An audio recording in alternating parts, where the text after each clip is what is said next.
بسم الله. في الصورة ديّة طبعًا واضح إن ده على النيل، وفي مركب صغيّرة الراجل قاعد فيها وبيحاول إن هو يجهّز الشبكة بتاعته علشان يصطاد، ومراته قاعدة وراه، وهُم بيضحكوا زي طبيعة المصريين لإنّهم بيكرهوا النكد.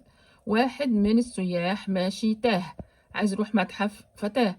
ف لمّا تاه بيحاول إن هو يسألهم، ما لقاش غيرهم علشان يسألهم يروح المكان إزاي. لا أظن إن هم فهموه، ما أعتقدش، لأ دي قصة حقيقية أنا قريتها.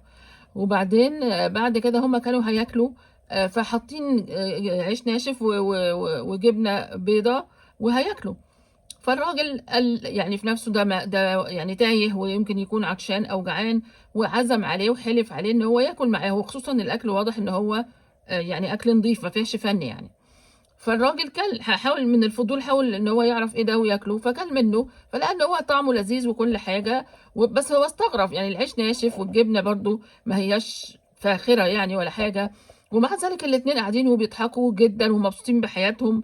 الراجل خرج وكتب ما أعرفش بقى مقالة لوحدها أو مقالة مع فيديو بيقول فيها إنه المصريين يا جماعة مش نصّابين زي ما أنتم بتقولوا، بالعكس وهو طبعًا حاول يدّي للراجل فلوس، الراجل رفض إن هو ياخدها، وبيقول إنه السعادة طبعًا والقناعة لا تُباع ولا تُشترى، وربنا يهدينا جميعًا.